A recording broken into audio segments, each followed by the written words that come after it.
in the land. That's because after Trump faced a stinging week of pushback from the lower courts on a number of his controversial policies, it's expected that he will take his grievances to the conservative majority Supreme Court in an effort to overturn those rulings. Already this week, Trump has asked the Supreme Court to step in and overturn a ruling that found his sweeping tariffs to be illegal.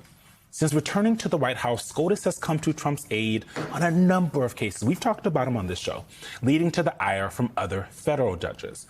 As NBC News reports, quote, federal judges are frustrated with the Supreme Court for increasingly overturning lower court rulings involving the Trump administration with little or no explanation.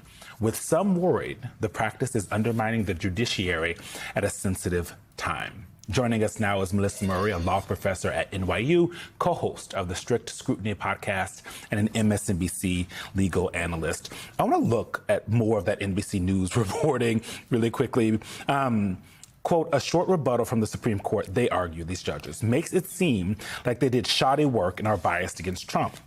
As of June, the U.S. Marshal Service, which protects judges, had reported more than 400 threat investigations this year. There has been a steady rise of such threats in recent years, from 224 in fiscal year 2021 to 457 in fiscal year 2023, according to congressional testimony given by the Marshal Service. So the kind of back and forth that the Supreme Court seems to be having with these judges, whether they want to or not, are having real effects on their lives. But it's also a strange place for all of us to be in. This is not typically how those interactions go. No, so first of all, I want to talk about how strange this is. Yeah. The idea that 10 to 12 federal judges who are currently sitting, appointed by presidents of all different stripes, would go and talk to a reporter about... They usually hate us. They don't talk to reporters. I mean, I was a clerk for 2 federal judges. They do not talk to reporters.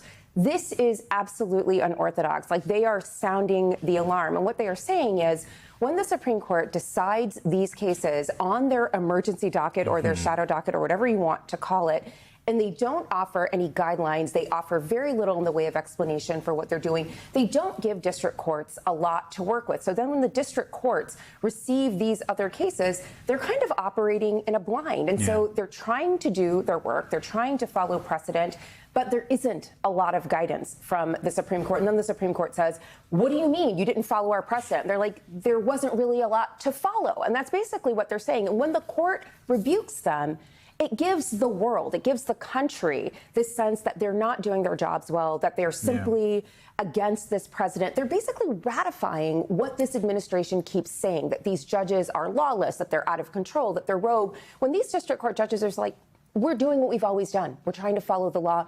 You just won't tell us what it is. Well, and there was a stinging rebuke, as we were just talking about before the camera started, by Supreme Court Justice Gorsuch, where he said to the lower court judges may sometimes disagree with this court's decisions, but they are never free to defy them. What is your response to this?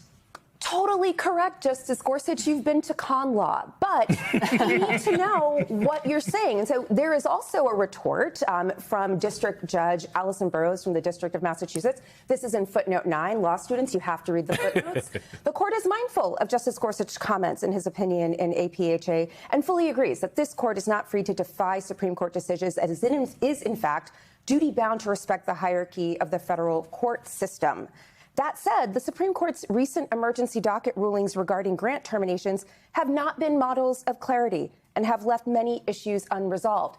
I will follow you if you tell me where to go. Right. Is this a strategy, though? I mean, it does sort of, I know there's a lot of talk about constitutional crisis, but is the Supreme Court sort of picking and choosing their spots here and where they have no enforcement authority at the end of the day. Obviously, there are a lot of people who are not happy with the Supreme Court right now, but are they just being judicious? Vague, judicious because they're... No, I think there's certainly a lot to this, right? Yeah, we have an administration that has been very clear that maybe they'll follow the Supreme Court, maybe they won't. It really all depends. Like, they haven't been entirely straightforward about whether they're going to abide by these Supreme Court decisions. And I think the court is trying, as you say, to be judicious, to make sure that we're not in a situation where the administration is openly defying the United States Supreme Court. But at the same time, this is a system with intermediate appellate judges, with district court judges who have to know what they're doing. And I think what the judges are actually saying is not simply that there's an absence of information here about what to do, but that when the Supreme Court just casts aside all of the fact-finding that they have done, all of the really meticulous research they've gone into these cases, and just dismisses it without any explanation, it ratifies what the administration is saying about these judges not doing what they're supposed to do, having a thumb on the scale for President Trump. And it's not just the lower court judges. Justice Ketanji Brown Jackson has said this repeatedly in a number of decisions and dissents that she has written this year, that this court is defying a lot of the standards that it ordinarily imposes on regular litigants and giving this administration a real pass on regular things that should be observed. One of the things that you've mentioned a couple of times is this shadow docket, right? The use of it has increased over the years. And I want to show folks some of these outcomes in the Trump shadow docket cases. This is data as of September 2nd from NBC News. The Supreme Court has granted Trump administration requests to block lower court rulings in more than 70% of cases brought by the administration that were decided via the shadow docket. What are your thoughts about that? Basically, if Donald Trump, one, decides something is an emergency, says, you have to give me emergency relief, put it on the shadow docket, they seem to be saying yes to almost all of those things. Right. And then he's winning 70% of those things. So here's the thing about the shadow docket. It's existed for forever. It's typically a procedural mechanism used to handle cases that come up on an emergency basis, usually capital cases, death penalty cases. But at least since the first Trump administration, there has been an increasing use of the shadow docket because the administration has gone to the court seeking this kind of emergency relief.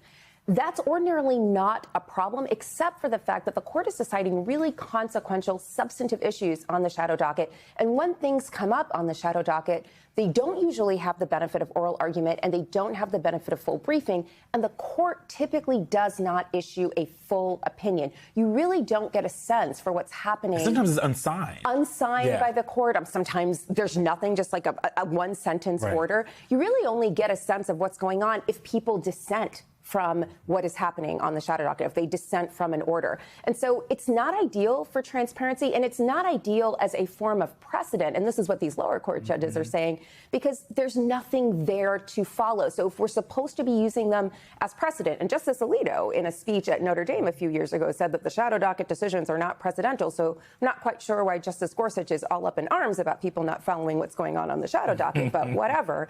If you're going to use them as precedent, they need to be explained. Yeah. And, Justice Amy Coney Barrett has been making the rounds, Melissa. She's got a book. She has a book. Gotta sell that book. Selling books, but we are hearing from her more than usual. I want to play a shot from an interview with her this week where she says the law isn't an opinion poll.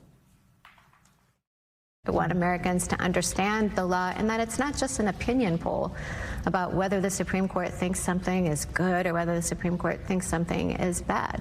You know, what the court is trying to do is see what the American people have decided. But the court should not be imposing its own values on the American people. That's for the democratic process. What do you gather this answer?